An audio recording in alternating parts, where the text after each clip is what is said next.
के लिए तो तैयार है, लेकिन विपक्षी नेता ही लगातार भाग रहे हैं। इन सब के बीच विपक्ष ने लोकसभा में सरकार के खिलाफ अविश्वास प्रस्ताव पेश किया। हालांकि मोदी सरकार इसको लेकर के बेफिक्र नजर आ रही।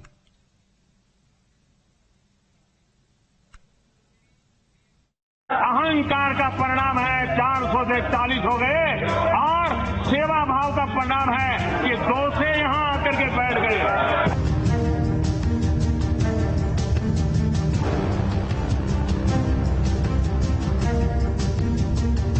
संसद का मॉनसून सत्र, मणिपुर पर महाभारत, विपक्ष का अविश्वास प्रस्ताव, सरकार देगी करारा जवाब।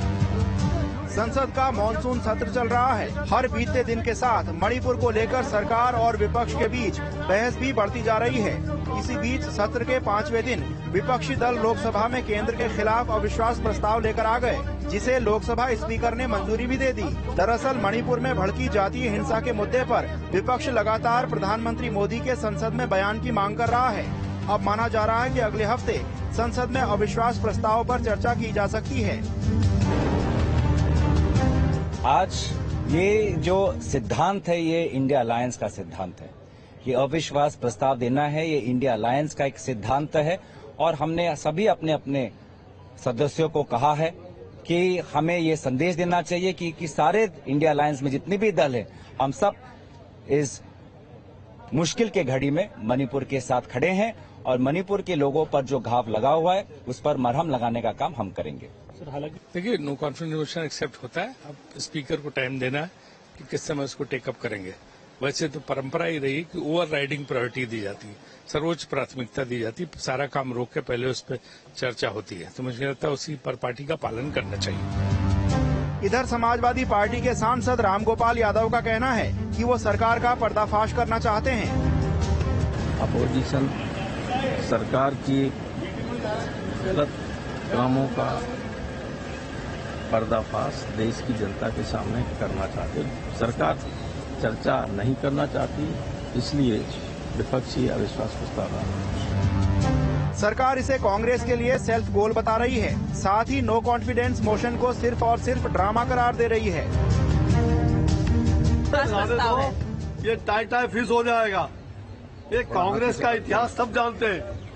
ये रखते हैं और भागते हैं, पीछे भागेंगे नहीं। आपको अरे भारत सरकार के प्रति जनता का विश्वास है। आदरणीय नरेंद्र भाई मोदी जी के प्रति पूरा देश और पूरे विश्व के लोगों का एक विश्वास जगह है।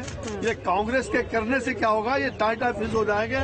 अगले बार ये इतना है, ये इतना हो जाएंगे। विपक्ष को सेल्फ गोल करने की आदत है।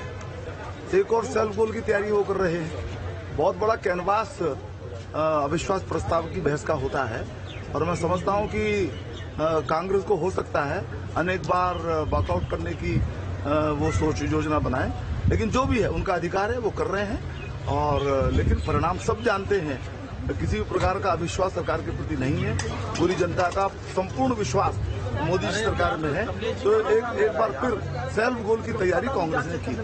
चर्चा तो करें, पहले चर्चा ही नहीं कर रहे हैं। हम लोग चाह रहे हैं, कल हमारे अमित शाह जी गृह मंत्री जी इतना सुंदर था, चर्चा क्यों नहीं? चर्चा करिए।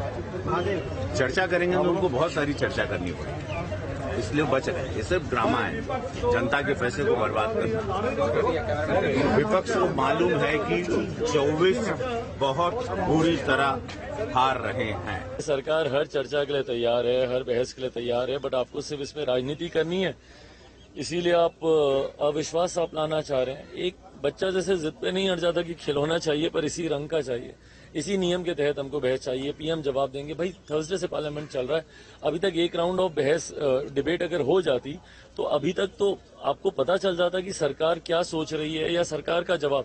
और उस वक्त अगर आप सरकार के जवाब से आप संतुष्ट नहीं होते तो आपको जो हंगामा करना आप करते। पर ये गलत है और आपको भी पता है कि भैया अविश्वास प्रस्ताव का क्या होना है, कितनी बुरी तरीके से आप गिरेंगे। आप बिना मतलब अपनी बेइज्जती कराएंगे। आंकड़े आपके पास है नहीं, नंबर आपके पास है नहीं। इसी बीच पीएम मोदी का एक 5 साल पुराना वीडियो भी वायरल हो रहा है, जिसमें वो विपक्ष के अविश्वास प्रस्ताव को लेकर भविष्यवाणी कर रहे हैं। शुभकामनाएं मैं आज फिर देना चाहता हूं कि आप इतनी तैयारी करो कि 2023 में फिर से आपको अविश्वास प्रस्ताव लाने का मौका मिले। और अहंकार की बात है, ये समर्पण भाव है, ये समर्पण भाव है। अहंकार का परिणाम है 400 से 40 हो गए। अहंकार का परिणाम है 400 से 40 हो गए और सेवा भाव का परिणाम है कि 2 से यहां आकर के बैठ गए, 2 से निकल करके आके बैठ गए। आप कहां से कहां पहुंच गए। अरे मिलावटी दुनिया में जीना पड़ रहा है। आप कोई लंबी बात करोगे तो शोभा नहीं देगी। जुलाई 2018 में भी आया था अविश्वास प्रस्ताव। कांग्रेस के नेतृत्व में लाया गया था अविश्वास प्रस्ताव। प्रस्ताव के समर्थन में पड़े थे सिर्फ 126 वोट। प्रस्ताव के खिलाफ 325 सांसदों ने दिया था मत। इस बार भी अविश्वास प्रस्ताव का भविष्य पहले से ही तय है, क्योंकि संख्या बल साफ तौर से भारतीय जनता पार्टी के पक्ष में है और निचले सदन में विपक्षी समूह के 150 से कम सदस्य हैं।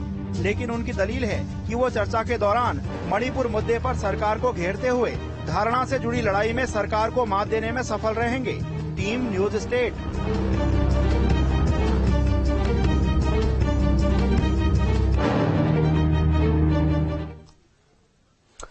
तो इस वक्त मॉनसून सत्र में जो भी हंगामा हो रहा है वो आपने देखा और क्या स्थिति है वो भी आप देख रहे हैं। लेकिन अविश्वास प्रस्ताव की बात हो रही है तो जरा ये भी समझ लीजिए कि अविश्वास प्रस्ताव होता क्या है।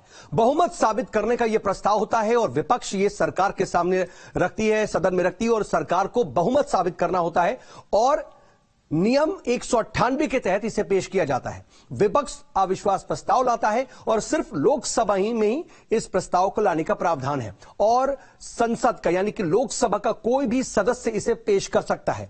इसके लिए 50 विपक्षी सांसदों के समर्थन की जरूरत होती है। प्रस्ताव पर चर्चा की तारीख बाकायदा तय की जाती है। सत्ताधारी पार्टी अपना बहुमत इसमें साबित करती है। बहुमत साबित नहीं होने पर उसे इस्तीफा भी देना पड़ता है। इन सब के बीच आप यह समझ लीजिए कि आखिर अभी फिलहाल जो विपक्ष नाराज है, विपक्ष लगातार हंगामा कर रहा है, वो चाहता क्या है। फिलहाल मणिपुर हिंसा पर विस्तृत चर्चा की मांग इस वक्त संपूर्ण विपक्ष कर रहा है। मणिपुर पर पीएम मोदी का जवाब वो चाहता है और जो विपक्षी अलग अलग दलों का गठबंधन है इंडिया, उसकी एकजुटता का यह टेस्ट भी होने वाला है। चर्चा के दौरान बोलने का भरपूर मौका भी उन्हें मिलेगा तो जाहिर सी बात है कि वो अपनी बात सदन में रखने की कोशिश भी करेंगे। वहीं मोदी सरकार पर दबाव बनाने की अपने आप में रणनीति, क्योंकि अगर संख्या बल की बात की जाए तो फिलहाल संख्या बल ऐसा नजर आता है कि एनडीए या फिर जो बीजेपी है वो अपना बहुमत बहुत आसानी से साबित कर देगी। लेकिन अविश्वास प्रस्ताव के नियम क्या होते हैं, अब जरा इसे भी समझ लीजिए। नियम यह होता है कि नियम 198 का के तहत सदन से अनुमति लेने का प्रावधान है। इसके बाद नियम 198 खा के तहत प्रस्ताव की सूचना सुबह 10 बजे तक देनी जरूरी होती है। वहीं इसके बाद नियम 198(2) के तहत कम से कम 50 सदस्यों का समर्थन जरूरी है इसके लिए। इसके बाद नियम 198(3) के तहत स्पीकर की अनुमति मिलती है। उसके बाद चर्चा का दिन तय किया जाता है। वहीं 198(4) के तहत अंतिम दिन स्पीकर इसको लेकर के वोटिंग कराते हैं। इन सब के बीच आपको गुणा गणित भी समझ लेनी चाहिए, क्योंकि एनडीए की जब बात होती है तो एनडीए के कुल सांसदिक सभा इस वक्त लोकसभा में 331 है, यानी कि आंकड़ा बहुत आसान नजर आता है सरकार को के समर्थन में। बीजेपी की अकेले 301 सीटें हैं और शिवसेना शिंदे की 12 सीटें, एलजेपी की 6 सीटें, एनसीपी की 2,